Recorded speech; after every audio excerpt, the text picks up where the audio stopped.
donc le quatrième dossier de cette première conférence de cardiologie de D4.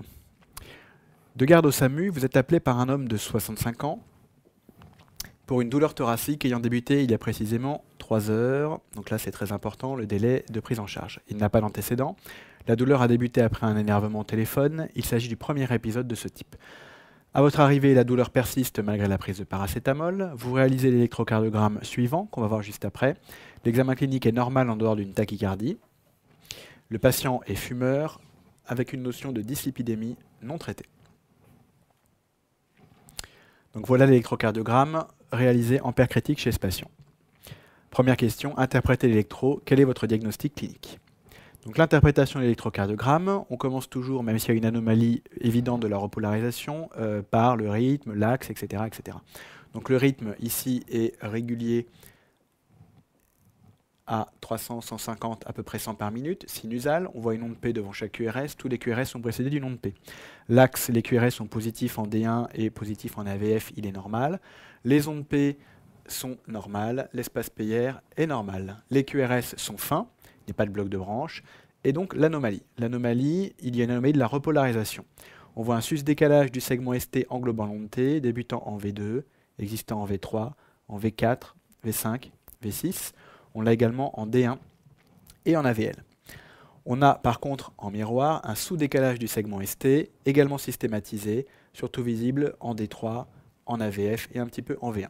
Donc on a un sus-décalage du ST en V2, V3, c'est le territoire antéro-septal, V4, V5, V6 apicolatéral et D1 AVL latéral également avec un miroir inférieur.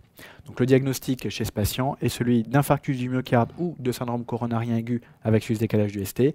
On va dire antérieur étendu, étant donné qu'il y a antéro-septo-apical et latéral, avec miroir inférieur, et on précise toujours vue à la 3e heure. On revient rapidement sur les mots-clés pour l'interprétation de l'électro chez ce patient. Donc ici serait coté le sus-décalage du ST avec les dérivations, antérieur étendu, et le sous-décalage du ST en miroir en inférieur. Donc on peut mettre pour l'internat SCA, ST+, ou alors infarctus du myocarde, antérieur étendu, et c'est encore mieux de rajouter le délai de prise en charge vu à la 3e heure. Quel traitement devez-vous débuter en préhospitalier? Donc à proposer au lit du malade lorsqu'on est médecin du SAMU. Donc on peut quasiment proposer tous les traitements de l'infarctus au lit du malade. C'est une des particularités de cette urgence diagnostique et thérapeutique. Donc d'abord, le repos strict au lit en décubitus dorsal. Le patient va être scopé avec un défibrillateur toujours prêt puisque ces patients sont à haut risque de faire des troubles du rythme ventriculaire. On essaye toujours au moins une fois la bouffée de natrispray pour éliminer le spasme, mais en général, les spasmes prolongés de plus de plusieurs minutes, ce n'est pas possible, sauf sur une artère pathologique. Une fois que la trinitrine n'a pas fait d'effet, il ne sert à rien de la réutiliser. Si l'artère est bouchée, seule la désocclusion de l'artère va être efficace. En utilisant un dérivé nitré, par exemple par voie intraveineuse, on ne doit faire que baisser la pression artérielle du patient et lui provoquer des effets secondaires. Donc le patient est bien scopé avec son défibrillateur. L'oxygénothérapie, toujours à proposer dès qu'une artère est bouchée, surtout en cas d'atteinte d'artère coronaire, avec peut-être une insuffisance cardiaque débutante, puisque le patient a une tachycardie sinusale. Les antalgiques, le diagnostic est fait, le premier rôle est de calmer la douleur du patient. Même en cas de présence d'insuffisance cardiaque, il faut utiliser des antalgiques adaptés au niveau de la douleur, par exemple morphinique, en intraveineux en tout cas.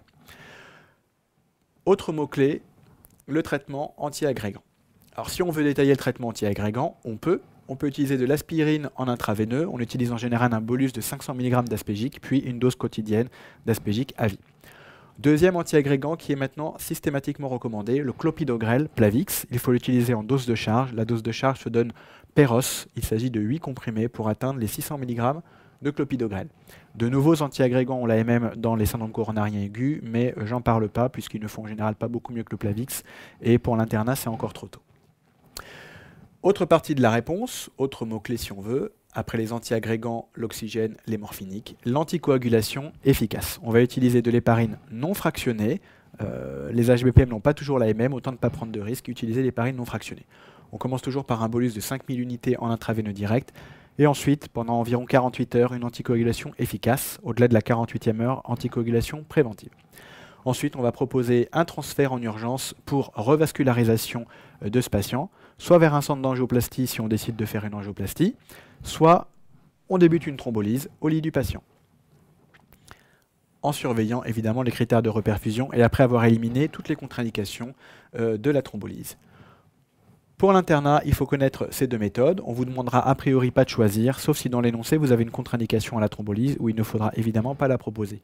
En gros, tout infarctus compliqué d'insuffisance cardiaque, de choc, d'une complication mécanique doit être préférentiellement emmené en centre d'angioplastie pour avoir une coronarographie en urgence, pour avoir une contrepulsion et la coronarographie à visée thérapeutique. La thrombolyse sera indiquée si l'angioplastie n'est pas faisable dans les 2 heures, ou si on est dans la première partie de l'infarctus, dans les premières heures de l'infarctus, les 2 premières heures, et que l'angioplastie n'est pas faisable dans les 90 minutes. Question suivante, justement, on va redétailler quelles sont les possibilités de traitement de l'artère responsable et comment choisir.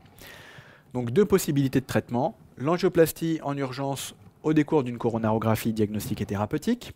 Donc là, il faut un centre entraîné, ouvert 24 heures sur 24 et habilité à recevoir les urgences cardiovasculaires.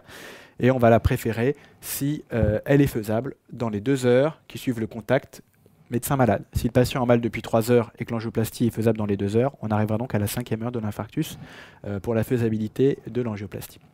Deuxième traitement, donc la thrombolyse intraveineuse. Il ne s'agit pas d'une thrombolyse in situ. Elle peut être faite dès le diagnostic fait en l'absence de contre-indication au lit du malade. Donc on revient rapidement sur les indications préférentielles. Donc infarctus compliqué, coronarographie, contrepulsion, enfin contrepulsion en premier et coronarographie. Angioplastie faisable dans les 2 heures après le diagnostic fait, on préférera toujours l'angioplastie, sinon la thrombolyse permettrait de gagner du temps et de gagner donc du myocarde. Par contre, si on est dans les 2 premières heures de l'infarctus, on va réduire ce délai de 2 heures à 1h30 ou 90 minutes. Je vous répète une dernière fois pour l'internat, les 2 sont à citer. Question suivante, faut-il prescrire un bêta-bloquant en urgence à ce patient? Sinon, dans quelles conditions peut-on idéalement le faire? Jusqu'il y a peu, les bêta-bloquants en intraveineux étaient un traitement d'urgence de l'infarctus au même titre que les antiagrégants, l'héparine, etc. Actuellement, on a tendance plutôt à temporiser, donc non. Chez ce patient, un diagnostic d'infarctus antérieur étendu avec une tachycardie sinusale, il y a un risque d'insuffisance cardiaque gauche, on pourrait l'aggraver en lui prescrivant un bêta-bloquant. Idéalement, on attend la revascularisation, ce qui peut être fait dans la demi-heure.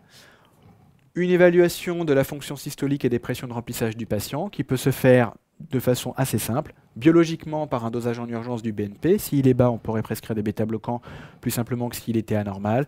Et l'échographie cardiaque qui peut être faite en urgence pendant ou juste avant ou juste après la revascularisation. On mesure la fraction d'éjection et les pressions de remplissage. Si toutes les conditions sont réunies, on pourra prescrire dès le début de l'infarctus, mais pas en urgence extrême, un bêta-bloquant. Sinon, il faudra bien sûr attendre un petit peu. Quels sont les 2 intérêts majeurs des bêta-bloquants dans ce SCA? La question qu'on se pose est peut-on les prescrire? C'est parce qu'on aimerait justement bien les prescrire. Quelles sont les 2 indications? Qu'est-ce qu'on gagne lorsqu'on les prescrit? D'abord, on gagne en prévention de la mortalité par trouble du rythme ventriculaire. On diminue grâce aux bêta-bloquants le taux de TV et de FV à la phase aiguë d'infarctus du myocarde.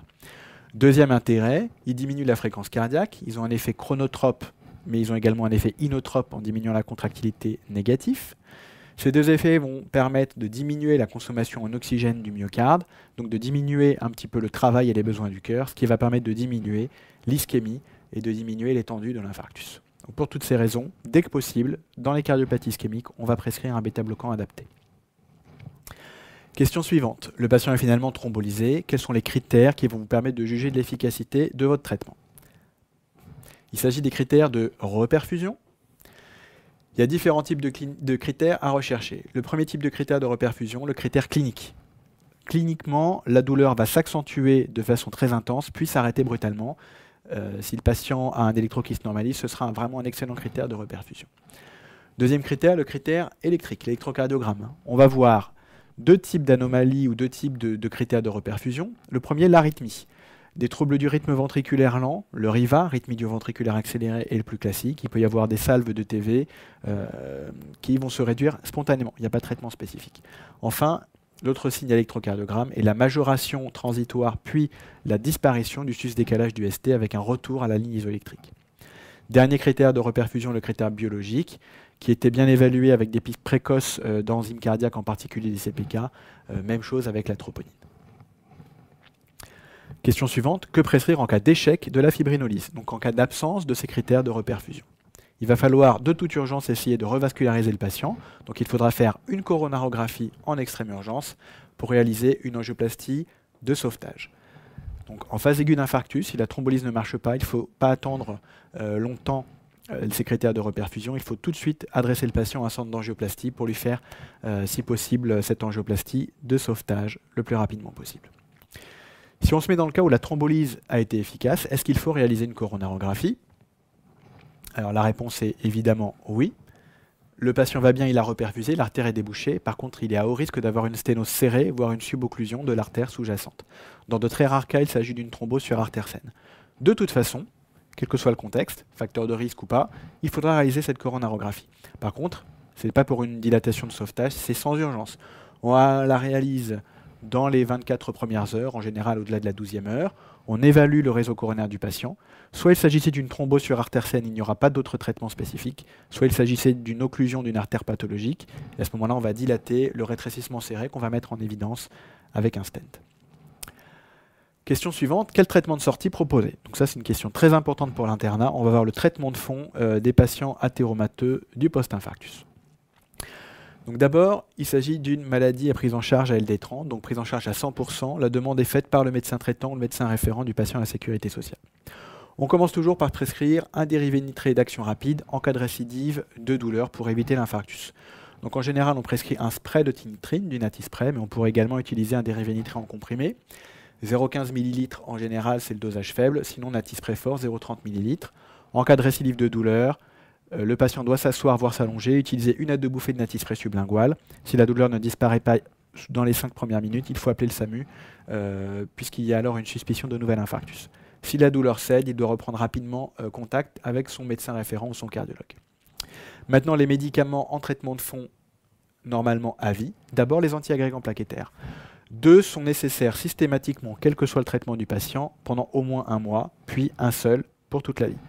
Donc l'aspirine à dose antiagrégante, par exemple Cardegix 75, et le clopidogrel, Plavix 75, un comprimé par jour. En cas de stent standard ou stent nu, ou même en l'absence de dilatation, pendant 1 mois on associe les deux.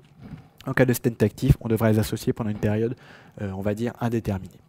Deuxième médicament systématique du post-infarctus, on a vu pourquoi tout à l'heure, les bêta-bloquants. Si la fraction d'éjection est normale, on utilisera n'importe quel bêta-bloquant. Si elle est basse, on utilisera plutôt un bêta-bloquant cardiosélectif.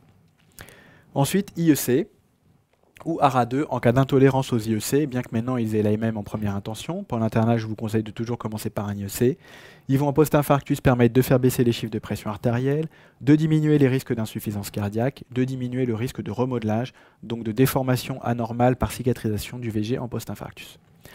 Autre molécule à discuter systématiquement, l'antialdostérone, l'éplérénol, l'Inspra, l'AMM, uniquement en cas d'insuffisance cardiaque aiguë du post-infarctus. Le reste du traitement, la statine, systématique en prévention secondaire, toujours le LDL à moins de 1 g par litre, et actuellement la tendance est même 0,8-0,7 g par litre. La molécule qui a l'AMM, c'est la torvastatine ou Taor, mais je vous recommande de ne pas mettre de molécule ou de dose comme d'habitude. Donc la statine est vraiment systématique, même si le bilan lipidique est normal initialement.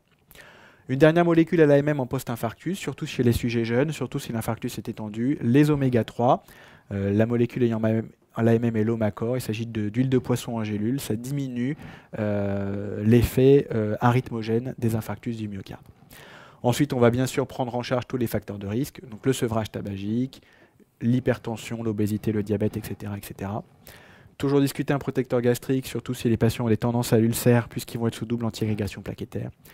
Et enfin, la réadaptation cardiovasculaire en effort, qui fait partie du traitement du post-infarctus, donc soit directement transféré du service de cardio en centre de réadaptation avant de reprendre une vie active, ou alors en externe, chez les patients ayant les infarctus les moins étendus, les moins compliqués, ce qui peut se proposer systématiquement.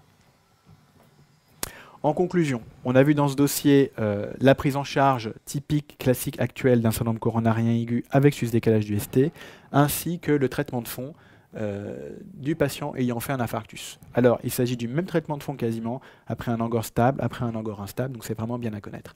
Les dernières recommandations sur la prise en charge de l'infarctus par thrombolyse ou par angioplastie datent de 2008, mais je vous le redis encore une fois, ce qui est important, c'est de savoir que les deux techniques de revascularisation sont utilisables.